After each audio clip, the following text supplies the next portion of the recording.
Olá pessoal, então dando sequência à nossa disciplina de geração de vapor, geração e distribuição de vapor da Faculdade SATIC, hoje nós vamos ver a parte de balanço energético de caldeiras, que é o capítulo 13 do nosso livro Geração de Vapor, do Edson Basso, que é o nosso livro base. A gente já viu então nesse semestre a parte de geradores de vapor, os componentes principais, depois a gente viu as fornalhas, os conceitos gerais das fornalhas, a parte de combustão, as caldeiras aquotubulares, flamotubulares, caldeiras elétricas. Depois a gente entrou nos equipamentos, acessórios deles, os principais, os superaquecedores, os economizadores, os aquecedores de ar. Passamos pelos dispositivos de segurança, NR13, e aí chegamos na parte da parte de tiragem, que é onde a gente faz a exaustão dos gases. Na semana passada a gente viu a transferência de calor nas caldeiras. E agora, para terminar esse livro base aqui, a gente vai para o capítulo 13, que é o balanço energético das caldeiras. Esse livro vai continuar sendo nosso aliado até o final do semestre, mas a gente vai suplementar ele com um outro material que já está disponível no Moodle, para vocês fazerem o download de uma espécie de uma apostila, para a parte de distribuição de vapor. Então, na parte do balanço energético de caldeiras, o que a gente vai estudar? Como que a energia se comporta quando ela atravessa o nosso volume de controle, que é o nosso equipamento, E como que a gente consegue estimar a quantidade de energia útil, a quantidade de energia disponível, a quantidade de energia fornecida, Então, para fazer isso, a gente faz uma análise energética. A análise energética ela vai ser fundamental para que a gente tenha um bom controle do equipamento e um melhor aproveitamento da energia que é liberada pela nossa combustão. Então, quando a gente faz uma combustão de um combustível, a gente quer que aquela energia liberada seja da melhor maneira aproveitada, otimizada para a nossa função objetivo, que nas nossas caldeiras é gerar vapor, transformar a água da fase líquida em vapor, na condição que a gente quer trabalhar. Então, o comportamento térmico de qualquer sistema ele pode ser investigado de maneira correta aplicando apenas a equação da continuidade, que é a primeira lei da termodinâmica. O que diz a primeira lei da termodinâmica? É o princípio da conservação de energia aplicada à termodinâmica que se torna possível prever o comportamento do sistema gasoso ao sofrer uma transformação termodinâmica. Então, olhando aqui no nosso sistema, a gente vai poder ver que considerando nosso sistema aqui o cinza, a gente está inserindo calor ou energia nele, E aí, essa energia dentro de um sistema ela vai se converter em duas coisas. O aumento da energia interna, da variação da energia interna, e eventualmente pode gerar trabalho, se converter em trabalho.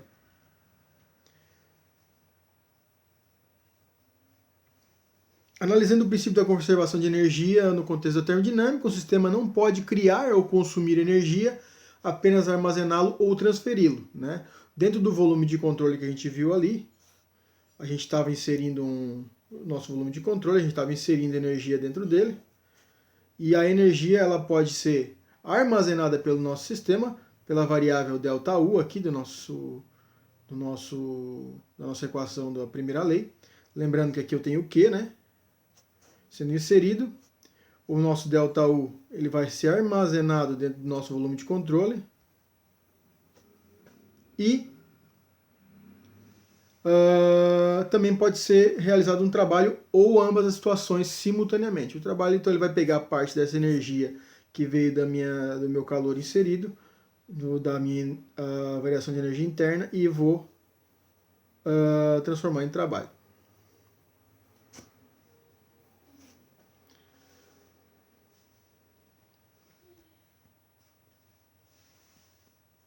O comportamento de qualquer sistema térmico pode se aprofundar utilizando ainda uma outra lei da termodinâmica, que é a segunda lei da termodinâmica, que ela permite identificar o tipo e a magnitude das perdas. Então a gente vai ver que uma das maneiras de a gente poder estimar a nossa energia útil que a gente está trabalhando dentro de um sistema, que a gente está aproveitando, fazendo o balanço daquilo que a gente coloca para dentro, menos aquele que a gente está perdendo. Então há vários mecanismos de perda de energia dentro de uma caldeira, e a gente vai estar estudando depois. Então, uma das maneiras de fazer isso é trabalhando com a segunda lei da termodinâmica, ou segundo princípio da termodinâmica, expressa de forma concisa que a quantidade de entropia de qualquer sistema isolado termodinamicamente tende a aumentar com o tempo até alcançar um volume máximo.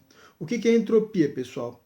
Entropia é uma quantidade de desordem de um sistema, é uma variável de desordem, o quanto que um sistema está se desorganizando, certo? Então, o sistema ele vai se desorganizar até um volume máximo. E mais sensivelmente, quando em parte de um sistema fechado interage com outro, a energia tende-se a dividir por igual até que o sistema alcance um equilíbrio termodinâmico. Então, quando a gente tem, por exemplo, uma barra metálica e a gente coloca a energia nela, ela vai aumentar de temperatura. O que é a temperatura? É o quanto que as moléculas conseguem vibrar em velocidade, e isso gera entropia. Então, se eu tenho uma barra de metal, desculpa, pessoal, se eu tenho uma barra de metal a uma temperatura alta, eu tenho bastante entropia ali dentro, né? E ele está dizendo que quanto mais eu vou dando energia para isso, ele vai chegar a um grau de valor máximo.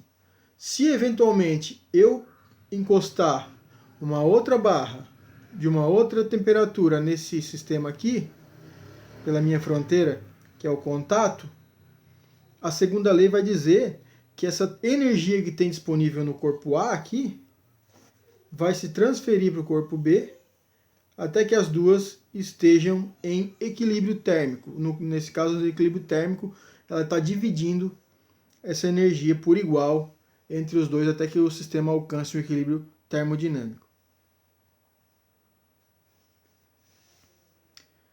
Dois enunciados, então, eles vão fazer ilustrações da segunda lei da termodinâmica. O primeiro enunciado é o enunciado de Clausius, onde o calor não pode fluir de forma espontânea de um corpo de temperatura menor para outro corpo de temperatura mais alta. Naturalmente, tá, pessoal? A gente consegue identificar aqui pelo desenho que o corpo ele vai sempre pegar a energia de um corpo mais quente para um corpo mais frio, né? Nunca o contrário, naturalmente. Ah, professor, aonde que acontece não naturalmente? Nos refrigeradores, né? No refrigerador a gente tem condição de fazer o inverso, jogando calor do mais frio para o mais quente, mas aí a gente tem que inserir uma coisa aqui, que é trabalho. A gente precisa inserir trabalho nesse sistema para poder fazer isso. E o nosso refrigerador ele usa o ciclo de refrigeração, né, que utiliza trabalho para poder fazer esse sistema de compressão e descompressão. Tendo como consequência que o sentido natural do fluxo de calor é da temperatura mais alta para a temperatura mais baixa e que o fluxo de calor inverso é necessário, para que seja necessário o fluxo seja inverso, é necessário um agente externo realizando um trabalho sobre esse sistema. No nosso caso, a gente exemplificou com o sistema de refrigeração, né?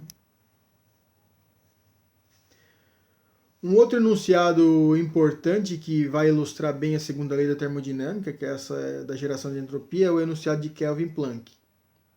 E ele diz que é impossível a construção de uma máquina térmica que, operando em ciclo termodinâmico, converta toda a quantidade de calor recebida em trabalho. Qual é a função de uma máquina térmica quando a gente bota calor nela, né? É transformar aquela energia térmica em trabalho, né? Em trabalho mecânico. Então, o que o enunciado de Kelvin Planck diz? Que não existe uma máquina que vai trabalhar com 100% de eficiência nunca.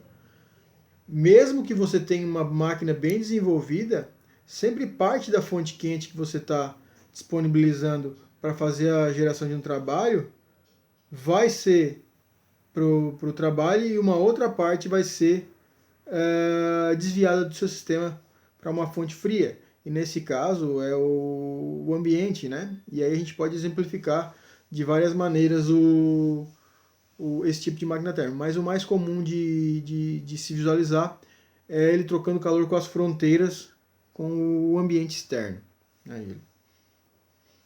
Esse enunciado implica que não é possível um dispositivo térmico tenha um rendimento de 100%, Ou seja, por menor que seja, há sempre uma quantidade de calor que não se transforma em trabalho efetivo.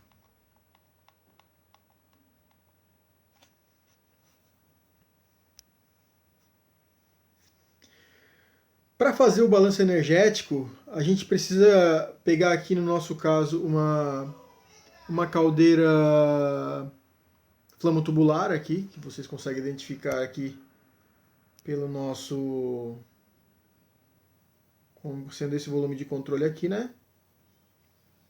A caldeira flamo-tubular. Só para exemplificar aqui, a gente teria a queima do combustível, por exemplo, o óleo, né? Tá exemplificando ali. E depois a gente teria aqui os passes do gás até que ele saísse pela nossa chaminé. Então, pessoal, o nosso volume de controle é a nossa caldeira e ele tem vários fluxos de entrada e saída. Eu vou pontilhar de novo aqui o nosso volume de controle. Certo? Como é difícil de identificar com precisão os fluxos de massa que cruzam a fronteira do equipamento e determinar o fluxo de calor perdido para o meio ambiente pelas paredes do equipamento, a gente precisa fazer esse balanço de entrada e saída para poder entender como que a energia está fluindo dentro do nosso sistema e onde ela está sendo desperdiçada. Tá? Então aqui, ó, como entrada, eu vou pintar de azul, a gente tem como entrada principal, forma de entrada no nosso volume de controle, é o combustível, né, que vai ser adicionado e gerar calor. Junto com ele a gente precisa do nosso ar para fazer essa combustão. Também está entrando na nossa fronteira água de alimentação e, eventualmente, aqui vapor de nebulização e vapor de sopradores de fuligem, que não é o caso desse tipo de caldeira. Deixando a nossa fronteira, nós temos o vapor que a gente gerou, que é o nosso objetivo. Temos os gases de exaustão aqui, que nunca sai a temperatura baixa, sempre sai com alguma temperatura e alguma energia. E as purgas do nosso sistema aqui. Também podem ser incluídas, principalmente quando a gente trabalha com combustível sólido, a cinza que a gente precisa tirar de dentro do sistema. Então, seria uma outra variável que seria as cinzas.